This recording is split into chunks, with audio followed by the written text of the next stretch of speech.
한국 여권 소지자는 이쪽으로. 놀라운 광경이 펼쳐졌습니다.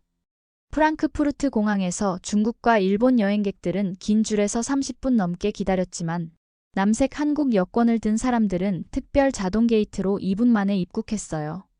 이 게이츠 폴 엘러저벌 패스포르트 졸문 싱가폴 코리아 재팬 USA. 한 독일인이 옆 사람에게 속삭였죠. 요즘 한국 여권은 거의 유럽급 대우지. 그 말을 들은 독일인 변호사의 머릿속에 의문이 피어올랐습니다. 한국 여권? 언제부터 이렇게 되었지? 50년 전 가난했던 나라의 여권이 어떻게 세계 최고 수준이 되었을까요? 그리고 이 여권이 어떻게 한 독일인의 삶을 완전히 바꿔놓게 될까요? 지금부터 그 놀라운 이야기를 시작합니다. 저는 독일의 국제법 전문가이며 EU 분쟁 중재 변호사인 한스 크라우저입니다.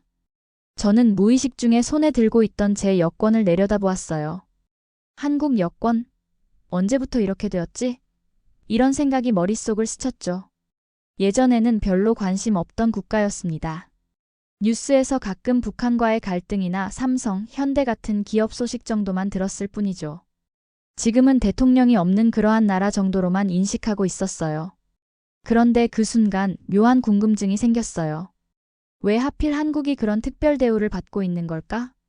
지금까지 제가 알던 아시아 국가들의 위상과는 뭔가 달라 보였습니다. 그날 이후로 이상할 정도로 한국이라는 나라가 눈에 들어오기 시작했어요. 신문을 읽을 때도, TV를 볼 때도 한국 관련 기사나 소식이 있으면 자연스럽게 시선이 멈췄습니다. 마치 공항에서 본 그 짧은 장면이 제 인식의 필터를 바꿔놓은 것 같았어요. 그리고 특별히 한국에 대해 알아볼 기회가 곧 찾아왔습니다. 법률 자문으로 일하는 저에게 한국 출장 제안이 들어온 거죠. 언뜻 보기엔 단순한 업무 출장이었지만 저는 이상하게도 가슴이 두근거렸어요.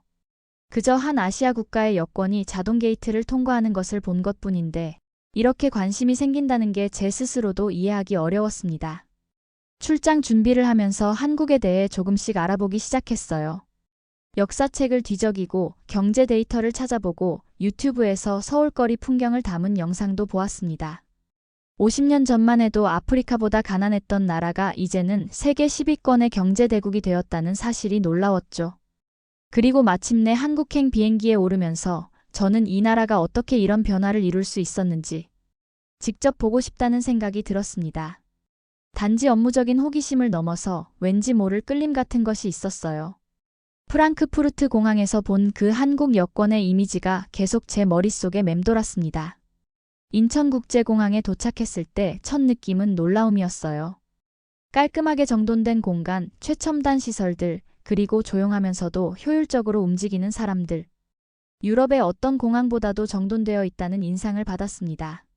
출장 이유는 간단했어요. 한국 조선업체가 유럽 회사와 체결한 기술 이전 계약에서 국제 분쟁이 생겼고 저는 EU 법률 자문단 일원으로 협상에 참여하게 된 것이었죠. 사실 이런 분쟁이 생기면 대개 아시아 회사들은 수세적인 입장을 취하곤 했습니다. 그래서 빠르게 마무리될 일이라고 생각했어요. 부산으로 향하는 KTX 안에서 창밖을 바라보며 한국의 첫인상을 정리해보았습니다. 고층 아파트 단지들, 깔끔한 도로, 그리고 곳곳에서 보이는 건설 현장들. 계속 무언가를 짓고 있다는 느낌이 들었어요. 도시 전체가 살아 움직이는 유기체 같았습니다. 부산에 도착했을 때 제가 느낀 건 정돈된 바쁨이었어요. 사람들은 바삐 움직였지만 어딘가 규칙적이고 일관성이 있었습니다. 거리에서도, 레스토랑에서도, 지하철에서도 사람들은 자기 자리를 알고 있는 듯 했죠. 협상장에서도 마찬가지였습니다. 회의실에 들어섰을 때 저는 꽤 놀랐어요. 한국 측 담당자들은 이미 모든 자료를 정리해놓고 있었고 우리가 요청할 법이 있는 질문들에 대한 답변도 준비해 놓은 듯 했습니다. 제가 알던 아시아 기업들의 특히 분쟁 상황에서의 모습과는 달랐어요. 통역을 맡은 윤서영이라는 50대 중반의 여성은 정말 인상적이었습니다. 단순히 말만 번역하는 것이 아니라 문화적 맥락까지 설명해주며 다리 역할을 했죠. 제가 약간 날카롭게 던진 질문도 윤서영은 먼저 상대의 분위기를 살피고 나서 조심스럽게 전달했어요. 그들의 입장에서는 이 기술이 단순한 제품이 아니라 국가 자존심과 연결된 부분이라 조금 민감하게 받아들일 수 있습니다. 조금 다른 방식으로 접근해보면 어떨까요? 윤서영의 이런 제안에 처음엔 약간 의아했습니다. 그냥 통역만 하면 되는 거 아닌가? 그러나 회의가 진행될수록 윤서영의 역할이 단순한 통역을 넘어선다는 것을 알게 되었어요. 그녀는 양측의 문화적 이해를 돕고 감정적 반응을 부드럽게 만들어주는 역할을 했습니다. 점심시간에 한국 측에서 준비한 한식을 먹으며 저는 그들의 문화를 조금씩 이해하기 시작했어요. 음식을 나눠 먹는 방식, 서로에게 먼저 음식을 권하는 모습, 그리고 자연스럽게 연장자를 배려하는 태도. 이건 단순한 예절이 아니라 깊이 내재된 문화적 가치였습니다. 3시간이 넘는 협상 끝에 저희는 예상보다 훨씬 많은 진전을 이루었어요. 한국 측은 법적 문제점들을 정확히 파악하고 있었고 자신들의 입장을 논리적으로 설명했습니다. 그들의 접근 방식은 방어적이기보다는 문제 해결에 초점이 맞춰져 있었어요. 회의가 끝나고 저는 윤서영에게 솔직하게 말했습니다. 솔직히 한국은 일본이나 중국보다 뒤처져 있다고 생각했습니다. 하지만 오늘 보고 느낀 건 전혀 달랐어요. 조직력이나 준비성 면에서 유럽의 어떤 기업과 비교해도 뒤지지 않더군요. 윤서영은 조용히 미소 지었어요. 한국은 오랜 시간 규칙보다 사람 간의 신뢰로 버텨온 나라예요. 우리는 항상 위기 속에서 살았고 그래서 서로를 믿고 함께 가는 법을 배웠습니다. 법적 절차도 중요하지만 그 이면의 신뢰와 책임감이 더 중요하죠. 그 말이 제 머릿속에 깊이 박혔습니다. 저는 법률 전문가로서 항상 규정과 절차를, 문서와 계약을 중시했어요. 하지만 윤서영의 말은 제게 다른 관점을 생각해보게 했습니다. 문서 이면의 신뢰, 규정 너머의 책임감. 그건 제가 오랫동안 간과해온 부분이었죠. 호텔로 돌아오는 길에 저는 창밖으로 보이는 부산의 야경을 바라보며 생각했어요. 이 나라는 제가 알던 것보다 훨씬 복잡하고 정교하게 움직이고 있었습니다. 그리고 무엇보다 그 움직임 속에는 단단한 신뢰의 기반이 깔려 있었죠. 다음 날 아침 저는 부산 해안가에 위치한 조선소를 방문했어요. 유럽의 기술을 도입해 만들어진 이곳은 세계 최대 규모의 조선소 중 하나였습니다. 멀리서 보이는 거대한 선박들과 높이 솟은 크레인들이 장관을 이루고 있었죠. 조선소에 들어서자마자 느껴지는 것은 거친 기계 소리와 철 내음이었습니다. 산업 현장 특유의 긴장감과 바쁨이 공기 중에 감돌았어요. 하지만 자세히 보니 그 속에서도 일정한 질서와 체계가 느껴졌습니다. 각자 맡은 일에 집중하는 작업자들, 정확한 시간에 맞춰 움직이는 크레인, 그리고 서로 간의 신호와 소통이 정확하게 이루어지고 있었어요. 현장 담당자의 안내를 받으며 거대한 컨테이너선의 건조 과정을 둘러보고 있었습니다. 용접 불꽃이 사방에서 튀고 무거운 철판이 크레인에 매달려 운반되는 광경은 압도적이었어요. 그런데 이렇게 위험천만한 환경에서도 작업자들은 놀라울 정도로 침착하게 움직이고 있었습니다. 이 정도 규모의 작업에서는 보통 몇 명 정도의 안전사고가 발생하나요? 저는 안내하던 직원에게 물었어요. 지난 3년간 중대사고는 한 건도 없었습니다. 작은 사고들도 계속 줄어들고 있고요. 그 답변이 의외였습니다. 유럽의 비슷한 규모 조선소에서도 연간 몇 건의 사고는 항상 있었거든요. 어떻게 이런 결과가 가능한지 궁금했습니다. 그때 한 70대쯤 돼 보이는 감독관이 저에게 다가왔어요. 햇빛에 그을린 굵은 주름살과 투박한 손, 그리고 깊이 패인 눈가의 주름이 오랜 현장 생활을 말해주고 있었습니다. 그분의 이름은 강영석. 주변 작업자들은 모두 강 반장님이라고 부르며 존경심을 표했어요. 강영석은 제 손에 조심스레 담배 한 개비를 쥐어주었습니다. 다른 사람들과는 달리 영어로 직접 말을 걸어왔어요. 독일분 맞죠? 예전에 우리가 독일 기술 배워서 여기까지 왔어요. 아직도 감사하게 생각합니다. 강영석의 영어는 서툴렀지만 그 진심은 충분히 전해졌습니다. 저는 담배에 불을 붙이며 겸손하게 웃었어요. 우린 규정과 기술로 움직이니까요. 체계적인 시스템이 있으면 누구나 이런 성과를 낼 수 있습니다. 그러자 강영석은 잠시 생각에 잠기더니 천천히 말했어요. 우린 규정보다 책임으로 움직입니다. 누구 하나 실수하면 모두 같이 사과하는 게 우리 방식이에요. 한 사람의 실수는 팀 전체의 실수라고 생각합니다. 그래서 모두가 서로를 챙기죠. 그 말은 예상치 못한 무게로 제게 꽂혔습니다. 저는 항상 개인의 책임과 의무를 강조하는 독일식 사고방식에 익숙했거든요. 실수한 사람이 책임지고 규정에 따라 처리하면 된다고 생각했죠. 하지만 강영석의 말은 다른 차원의 접근이었어요. 개인의 책임이 아니라 공동체의 책임. 이건 단순한 작업 방식의 차이가 아니라 세계관의 차이였습니다. 담배 연기를 내뿜으며 저는 물었어요. 그럼 누군가 심각한 실수를 하면 그 사람은 어떻게 되나요? 강영석은 고개를 끄덕이며 대답했습니다. 그 사람을 먼저 걱정하죠. 왜 그런 실수를 했는지, 무슨 문제가 있었는지. 처벌보다는 원인을 찾고 함께 해결하려고 합니다. 물론 심각한 잘못이면 책임은 져야 하지만 그 전에 우리가 할 수 있는 것들이 있어요. 이어서 강영석은 1970년대 초반 독일로부터 기술을 배우러 갔던 자신의 경험을 이야기해 주었습니다. 당시 그가 본 독일의 기술력과 체계성, 그리고 그것을 한국의 문화와 어떻게 접목시켰는지에 대한 이야기였어요. 그의 말 한마디 한마디에서 자부심과 애정이 느껴졌습니다. 점심시간 저는 강영석과 다른 작업자들과 함께 간단한 도시락을 나눠 먹었어요. 그들은 저에게 한국식 작업 문화, 선박 건조의 어려움, 그리고 세계 시장에서의 경쟁에 대해 이야기해 주었습니다. 비록 언어는 서툴렀지만 그들의 열정과 자부심은 분명히 전해졌어요. 그날 저녁 호텔로 돌아오는 길에 저는 강영석의 말을 계속 곱씹었습니다. 규정보다 책임으로 움직인다. 단 한마디였지만 그 안에는 한국 사회의 깊은 가치관이 담겨 있는 것 같았어요. 저는 이제껏 규정과 절차, 계약의 세계에서 살아왔습니다. 하지만 오늘 본 세계는 그것을 넘어서는 무언가가 있었어요. 서로에 대한 신뢰와 책임감, 그리고 공동체 의식. 이런 것들이 아마도 프랑크푸르트 공항에서 제가 본 한국 여권의 힘의 원천이 아닐까 생각되었습니다. 일주일간의 부산 출장을 마치고 저는 다시 독일로 돌아왔습니다. 베를린의 사무실로 출근하자마자 상사는 한국과의 협상 결과에 대해 물었어요. 기술적인 부분과 법적인 합의 사항들을 설명하면서도 제 머릿속에는 계속 다른 생각들이 맴돌았습니다. 한국에서 본 것들, 느낀 것들이 자꾸 떠올랐어요.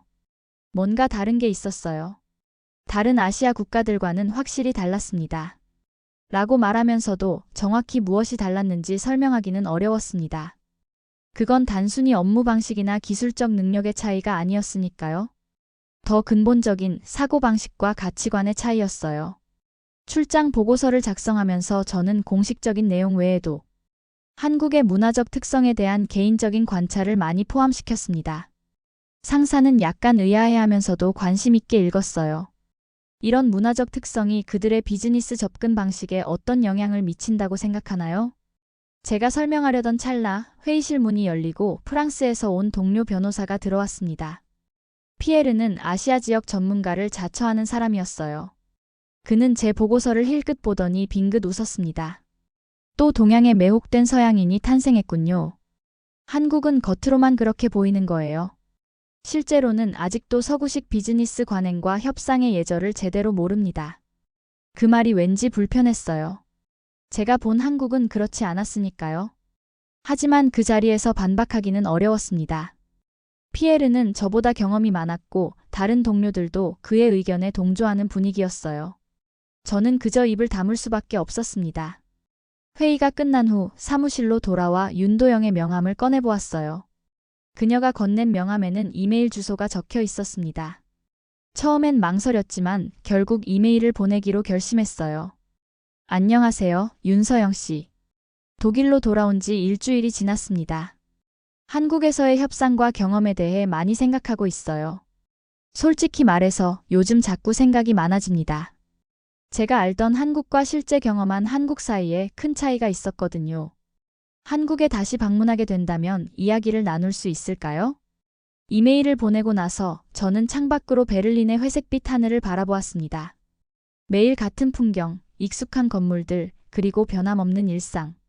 하지만 무언가 달라진 것 같았어요. 제 안에서요.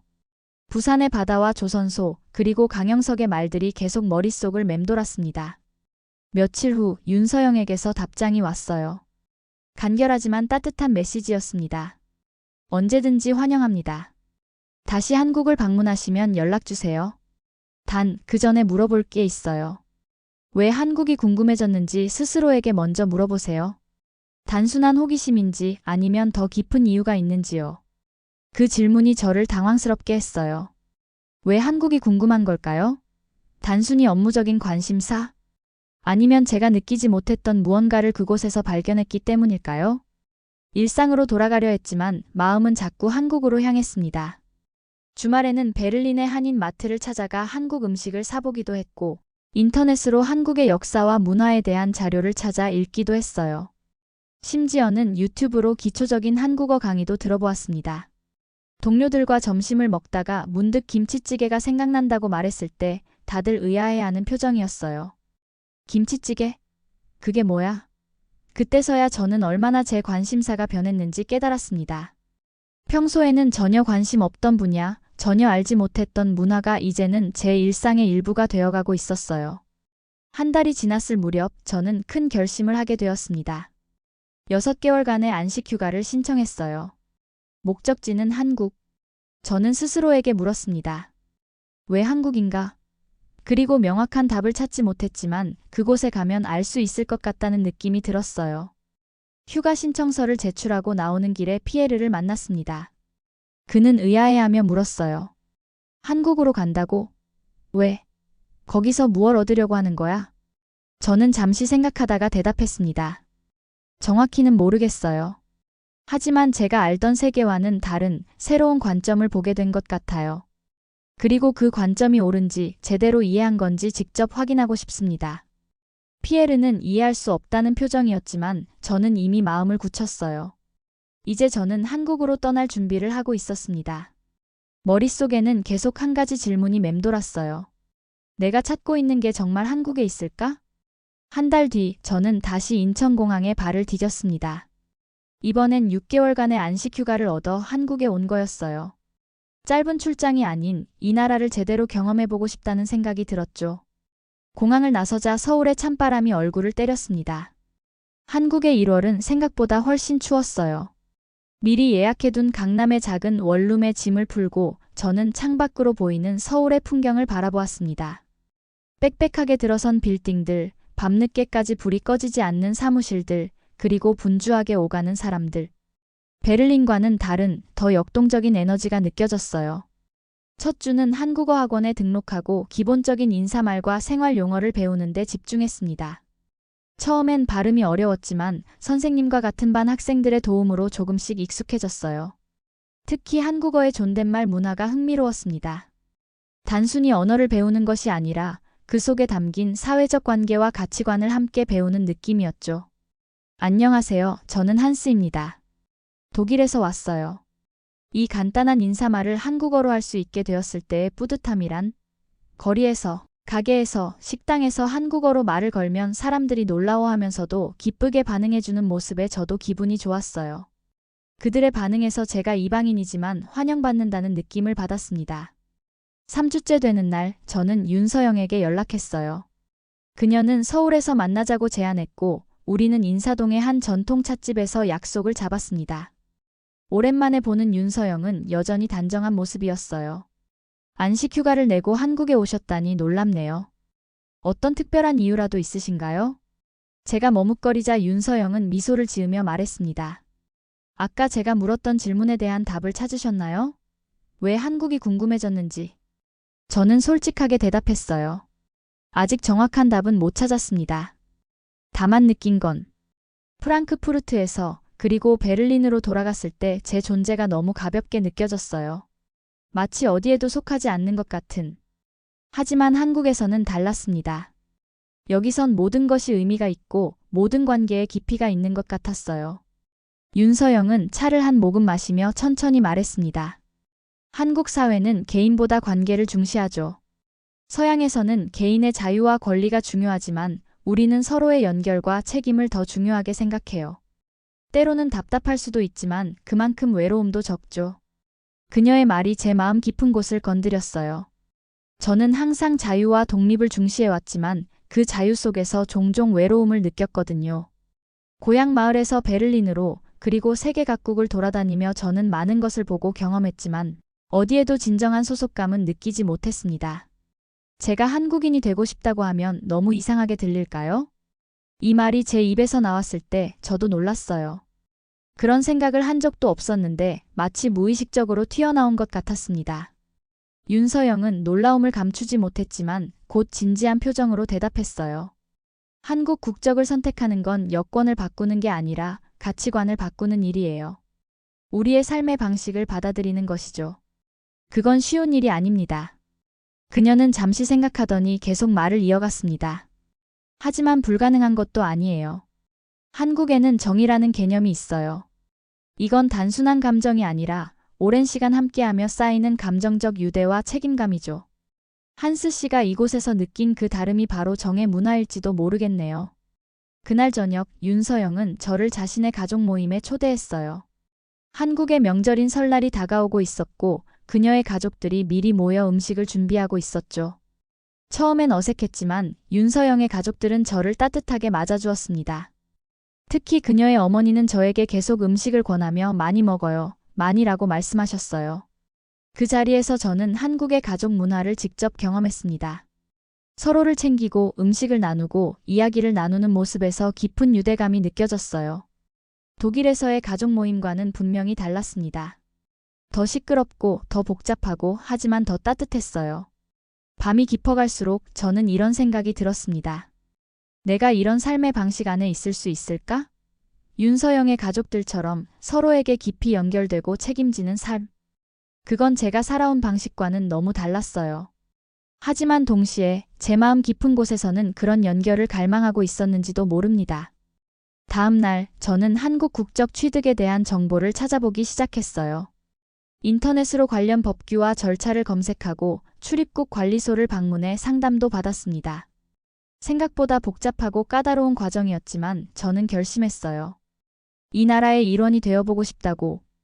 그리고 그 과정에서 저는 스스로에게 계속 물었습니다. 왜 한국인이 되고 싶은 걸까? 단순한 호기심? 새로운 경험에 대한 갈망? 아니면 더 깊은 이유가 있는 걸까? 어느 날 저녁 한강변을 걷다가 문득 답을 찾은 것 같았어요. 저는 소속감을 찾고 있었던 거예요. 누군가에게, 어딘가에, 그리고 무언가에 깊이 연결되고 싶다는 욕구. 한국에서 본 그 깊은 인간관계와 책임감의 문화가 저에게 그런 가능성을 보여준 것 같았습니다. 윤서영에게 제 생각을 이야기했을 때 그녀는 진지하게 들어주었어요. 그리고 마지막에 이렇게 말했습니다. 한국인이 된다는 건 쉬운 일이 아니에요. 하지만 당신이 진심으로 원한다면, 그리고 그 의미를 진정으로 이해한다면 가능할 수도 있겠네요. 그날 밤 저는 한강을 바라보며 생각했습니다. 이제 제 앞에는 새로운 여정이 펼쳐져 있었어요. 한국인이 되기 위한, 그리고 어쩌면 제 자신을 찾기 위한 여정. 한국 국적을 취득하기 위한 과정은 생각보다 훨씬 힘들었습니다. 우선 한국어 능력 시험을 통과해야 했어요. 매일 8시간씩 한국어를 공부하며 단어장을 외우고 문법을 익히고 대화 연습을 했습니다. 처음엔 한글의 자음과 모음 조합이 복잡하게 느껴졌지만 점차 그 논리적인 체계의 매력을 느끼게 되었어요. 한글은 정말 과학적으로 설계된 문자예요. 한국어 선생님의 말이 이해가 되기 시작했습니다. 한글의 각 자음과 모음은 실제 입 모양과 혀의 위치를 반영하고 있었어요. 이런 체계적인 접근이 한국 문화의 다른 면에서도 보였습니다. 식사 예절에서부터 사회적 관계까지 모든 것에는 이유와 의미가 있었죠. 4개월의 집중 학습 끝에 저는 마침내 한국어 능력 시험 중급 수준을 통과했어요. 이제 기본적인 일상 대화는 물론 간단한 업무 대화도 가능해졌습니다. 하지만 이건 시작에 불과했어요. 국적 취득을 위해선 한국의 역사와 문화, 사회제도에 대한 이해도 필요했습니다. 저는 한국사 책을 구해 읽기 시작했고 박물관과 역사 유적지를 방문했어요. 삼국시대부터 조선, 일제강점기를 거쳐 현대에 이르기까지의 한국 역사는 끊임없는 도전과 극복의 연속이었습니다. 특히 저를 감동시킨 건 한국의 근현대사였어요. 6.25 전쟁으로 폐허가 된 나라가 어떻게 50년 만에 세계적인 경제 강국으로 성장했는지, 그 과정에서 국민들이 어떤 희생과 노력을 했는지를 알게 되었습니다. 그리고 그 이면에는 서로를 위한 헌신과 책임감이 있었다는 사실이 저를 깊이 생각하게 만들었어요. 마침내 국적 취득 신청서를 제출하고 인터뷰 날짜를 통보받았습니다. 인터뷰는 법무부 출입국 관리소에서 진행되었어요. 딱딱한 사무실 분위기와 공무원들의 진지한 표정이 저를 긴장시켰습니다. 면접관은 50대 중반의 남성이었어요. 그는 저를 자리에 앉히고 차분하게 질문을 시작했습니다. 왜 한국 국적을 택하려 하십니까? 단순한 외국인 체류와는 다릅니다. 국적을 바꾼다는 건 정체성을 바꾸는 일이에요. 저는 며칠 동안 준비한 답변을 한국어로 천천히 말했습니다. 한국은 어려운 상황 속에서도 서로에게 책임지는 국민들이 있었습니다. 그 안에서 저는 인간적인 깊이를 보았고 그 안에 있고 싶었어요. 독일에서는 제가 항상 개인으로만 존재했지만 한국에서는 관계 속에서 존재하는 법을 배웠습니다. 이제 저도 그런 관계와 책임 속에서 살고 싶어요. 면접관은 제 답변을 주의 깊게 듣더니 고개를 끄덕였습니다. 이어서 한국의 역사, 문화, 사회제도에 관한 질문들이 이어졌고 저는 최선을 다해 대답했어요. 한국어가 서툴러 더듬거릴 때도 있었지만 제 진심은 전달되는 것 같았습니다. 인터뷰가 끝나고 결과를 기다리는 3주간은 정말 초조했어요. 매일 아침 이메일을 확인하고 우편함을 들여다보며 결과를 기다렸습니다. 그리고 마침내 그 편지가 도착했어요. 귀하의 대한민국 국적 신청이 승인되었음을 알려드립니다. 그 순간의 기쁨과 안도감은 말로 표현하기 어려웠습니다. 제 인생에서 가장 큰 변화 중 하나를 앞두고 있다는 실감이 났어요. 하지만 동시에 이제 독일 국적을 포기해야 한다는 사실의 묘한 슬픔도 느꼈습니다. 지금까지의 제 인생, 제 정체성의 일부를 떠나보내는 느낌이었죠. 독일 대사관에서 국적 포기 절차를 밟는 날, 저는 아침부터 가슴이 무거웠어요. 대사관 직원이 제 독일 여권을 받아들고 모서리를 잘라내는 순간, 저는 무언가 끝나고 있다는 것을 느꼈습니다. 그 순간 저는 법적으로 더 이상 독일인이 아니었어요. 이제 다음 주에 출입국 관리소에서 한국 국적증서와 주민등록증을 발급받으시면 됩니다. 대사관 직원의 말이 현실감 있게 들리지 않았어요. 이제 저는 한국인인가요? 아직 실감이 나지 않았습니다. 출입국 관리소에서 국적증서를 받고 며칠 후 주민등록증과 여권을 발급받았어요. 짙은 남색 커버의 한국 여권을 처음 손에 쥐었을 때 저는 프랑크푸르트 공항에서 본 그 장면을 떠올렸습니다. 이제 저도 그 여권을 든 사람들 중 하나가 되었어요. 새로운, 그렇지만 이제는 제 것이 된 이름. 한준서가 적힌 여권과 주민등록증을 바라보며 저는 이제 시작이라는 생각이 들었습니다. 국적을 바꾸는 것은 끝이 아니라 새로운 삶의 시작점이었어요. 이제 저는 진정한 한국인으로서 살아가는 법을 배워야 했습니다. 윤서영에게 국적 취득 소식을 전하자 그녀는 진심으로 축하해 주었어요. 그리고 이렇게 말했습니다. 이제 한준서 씨는 법적으로는 한국인이 되었지만 진짜 한국인이 되는 건 이제부터예요. 우리 문화와 가치를 진정으로 이해하고 내면화하는 과정이 필요하죠. 윤서영의 말이 맞았습니다. 저는 이제 겨우 첫걸음을 뗀 것뿐이었어요. 앞으로 배우고 적응해야 할 것들이 무척 많았습니다. 하지만 이상하게도 두렵지 않았어요. 오히려 설렘과 기대감이 컸습니다. 그날 밤 저는 남산타워에 올라 서울의 야경을 바라보았어요. 수많은 불빛들이 마치 별처럼 빛나고 있었습니다. 이제 이 도시, 이 나라는 제 고향이 된 거예요. 주머니 속의 새 여권을 만지며 저는 이 선택이 제 인생에서 가장 옳은 결정 중 하나라는 확신이 들었습니다. 한국 국적을 얻은 지 2달 후 저는 첫 해외 출장을 가게 되었습니다. 흥미롭게도 그 목적지는 베를린이었어요. 제가 예전에 살던 곳, 일하던 곳으로 다시 돌아가는 것이었죠. 하지만 이번에는 한국인으로서 한국 기업의 법률 자문으로 가는 것이었습니다. 윤서영의 소개로 저는 한국의 한 대형 법률 사무소에 취직했어요. 제 독일어와 유럽법 지식이 큰 도움이 되었고 점점 늘어가는 한국어 실력과 함께 저는 한국 기업들의 유럽 진출을 돕는 업무를 맡게 되었습니다. 인천공항에서 출국 수속을 밟을 때 저는 묘한 감정을 느꼈어요. 처음으로 한국 여권을 사용해 출국하는 순간이었으니까요. 출입국 심사관은 제 여권을 보고 잠시 의아한 표정을 지었지만 이내 미소로 바뀌었습니다. 좋은 여행 되세요, 한준서 씨. 베를린 테겔 공항에 도착했을 때는 더 이상한 기분이었어요. 익숙한 공항, 익숙한 안내판, 그리고 익숙한 언어. 하지만 이제는 모든 게 다르게 느껴졌습니다. 저는 더 이상 이곳의 시민이 아니라 방문객이었어요. 입국 심사대에 서자 직원이 제 여권을 유심히 보았습니다. 한국 이름과 제 서양적인 외모 사이의 불일치가 의아했겠죠. 한국 여권이시네요. 자동 입국 게이트 이용 가능하세요. 그 말을 듣는 순간 저는 미소를 지을 수밖에 없었어요. 바로 그 자동 게이트가 제 모든 여정의 시작점이었으니까요. 정말 아무 일도 아닌 것처럼 저는 자동 게이트로 통과했습니다. 그 옆줄에는 중국과 일본에서 온 사람들이 길게 줄을 서 있었고 그들 중 누군가 제 손에 든 남색 여권을 힐끗 바라보았어요. 예전 같으면 그냥 지나쳤겠지만 이젠 그 시선의 의미를 이해할 수 있었습니다. 그것은 호기심이었고 어쩌면 부러움이었을 수도 있겠죠. 한국 여권이 가진 국제적 위상, 그리고 그것이 상징하는 국가적 신뢰에 대한 인식이 이제는 제게도 있었으니까요. 베를린에서의 일정은 바쁘게 진행되었습니다. 예전 동료들을 만나고 새로운 계약을 협상하고 한국 기업의 이익을 대변하는 업무가 이어졌어요. 처음엔 어색했지만 곧 제 장점을 살릴 수 있는 자리라는 것을 깨달았습니다. 두 문화 사이의 가교 역할, 두 언어 사이의 통역자 역할. 그건 제가 잘할 수 있는 일이었어요. 어느 날 저녁, 예전 직장 상사였던 토마스와 저녁 식사를 하게 되었습니다. 그는 제 변화에 대해 많은 질문을 했어요. 진짜로 국적을 바꿨다니 믿기지 않는군. 왜 그런 결정을 한 거지? 저는 이 질문을 여러 번 받았고 이제는 대답할 준비가 되어 있었습니다.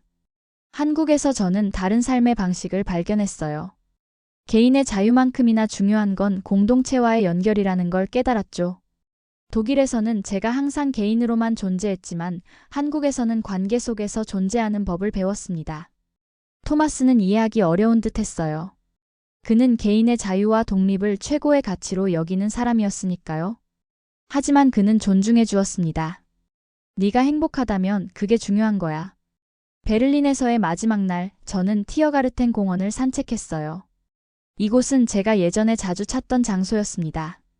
익숙한 나무들, 익숙한 벤치들, 그리고 익숙한 산책로. 하지만 이제 저는 달라져 있었어요. 더 이상 이곳에 속해 있지 않다는 느낌, 그리고 동시에 이곳을 떠난다는 생각에 슬프지 않다는 사실에 스스로 놀랐습니다. 공항으로 향하는 택시 안에서 저는 문득 깨달았어요. 제가 한국을 그리워하고 있다는 것을. 서울의 북적거리는 거리, 한강의 야경, 편의점의 삼각김밥, 심지어 출근길에 붐비는 지하철까지. 이제 그곳이 제 집이 되어 있었습니다. 베를린에서 돌아온 후 저는 서울 생활에 더욱 깊이 적응해 갔습니다. 이제는 대부분의 일상 대화를 한국어로 할 수 있었고 직장에서도 점점 더 많은 책임을 맡게 되었어요. 한국 법률과 비즈니스 문화에 대한 이해도 깊어졌습니다. 출장을 마치고 인천공항에 도착했을 때 출입국 게이트는 놀랍도록 빠르게 열렸어요. 한국 국민이라고 적힌 줄로 들어서서 여권을 스캔하고 지문 인식을 거쳐 입국하는 과정이 불과 몇 초 만에 끝났습니다. 그 순간 저는 이 땅의 한 구성원으로 받아들여졌다는 감정을 온전히 느낄 수 있었어요. 하지만 진정한 적응은 일상 속에서 이루어졌습니다. 이웃들과 인사를 나누고 동네 가게 주인들과 친해지고 회식 자리에서 선배들의 술잔을 받아 마시는 법을 배우고 때로는 문화적 차이로 인한 실수도 있었지만 사람들은 대부분 이해해 주었어요. 한준서 씨는 외국에서 오래 살다 왔으니까 모를 수도 있지. 동료들의 이런 말에 처음엔 약간 소외감을 느꼈지만 점차 그것도 제 정체성의 일부로 받아들이게 되었습니다. 저는 한국인이면서 동시에 독일에서 온 사람이기도 했어요. 그 두 가지 정체성이 충돌하는 것이 아니라 서로를 보완한다는 것을 깨달았습니다. 어느 주말 윤서영이 저를 청계천 산책에 초대했어요. 우리는 물길을 따라 천천히 걸으며 지난 1년간의 변화에 대해 이야기했습니다. 서울의 봄날 청계천 주변은 활기가 넘쳤어요. 가족들, 연인들, 친구들이 모여 대화를 나누고 사진을 찍고 있었습니다. 한준서 씨 후회는 없으세요? 윤서영이 문득 물었어요. 저는 잠시 생각하다가 대답했습니다. 제가 한국인이 된 것이 아니라 한국이 저를 바꾼 것 같아요. 책임과 신뢰를 당연하게 여기는 삶. 그게 지금 제 삶의 방식이 됐죠. 그건 진심이었습니다. 1년 전 프랑크푸르트 공항에서 우연히 본 한국 여권 한 장이 제 인생을 완전히 바꿔놓았어요. 그때는 단순한 호기심이었지만 이제는 제 정체성의 핵심이 되었습니다. 사람들은 종종 저에게 묻습니다. 왜 하필 한국이냐고요. 처음엔 저도 그 답을 몰랐어요. 하지만 이제는 알 것 같습니다. 한국은 개인의 자유와 공동체의 책임 사이에서 특별한 균형을 이루고 있어요. 그 균형이 제가 찾던 것이었습니다. 윤서영은 웃으며 대답했어요. 그럼 이제 당신도 한국 사람 맞네요. 그런 생각을 할 수 있다는 것 자체가 한국적이니까요. 우리는 청계광장까지 걸어가 벤치에 앉았습니다.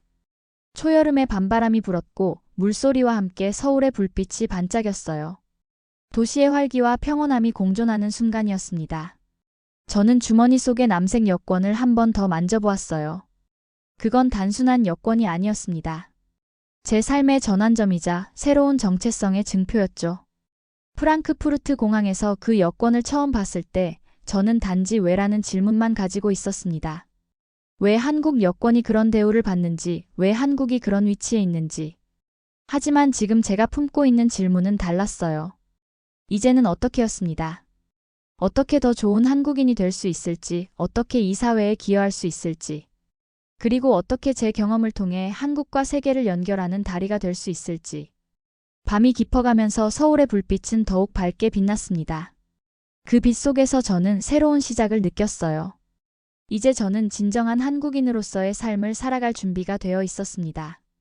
그것은 단순히 여권의 색깔이 바뀐 것이 아니라 마음의 색깔이 바뀐 것이었어요. 청계천의 물결처럼 제 인생도 계속 흘러갈 것입니다. 때로는 빠르게, 때로는 천천히. 하지만 이제 그 흐름에는 방향이 있었고 목적지가 있었어요. 저는 이제 한국인이었고 그것은 제 인생에서 가장 옳은 선택 중 하나였습니다. 윤서영과 헤어지면서 저는 고개를 들어 서울의 밤하늘을 바라보았어요. 도시의 불빛 때문에 별은 거의 보이지 않았지만 그건 중요하지 않았습니다. 제 마음속에는 이미 충분한 빛이 있었으니까요. 집으로 돌아가는 지하철 안에서 저는 창밖으로 빠르게 지나가는 서울의 풍경을 바라보았습니다.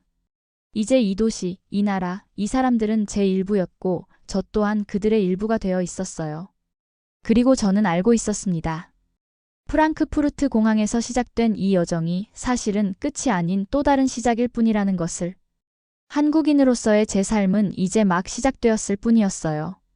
그리고 저는 그 여정의 매 순간을 소중히 여기며 살아갈 것입니다. 주머니 속 여권을 꺼내 한 번 더 바라보았습니다. 짙은 남색 표지 위에 새겨진 태극 문양과 대한민국 글자가 제 손 안에서 빛나는 것 같았어요. 이제 저는 그 이름 아래 살아가는 사람이 되었습니다. 자랑스러운 한국인으로서. 영상 재미있게 보셨나요? 이 영상이 마음에 드셨다면 구독과 좋아요 부탁드릴게요. 지금까지 감동민국이었습니다. 감사합니다.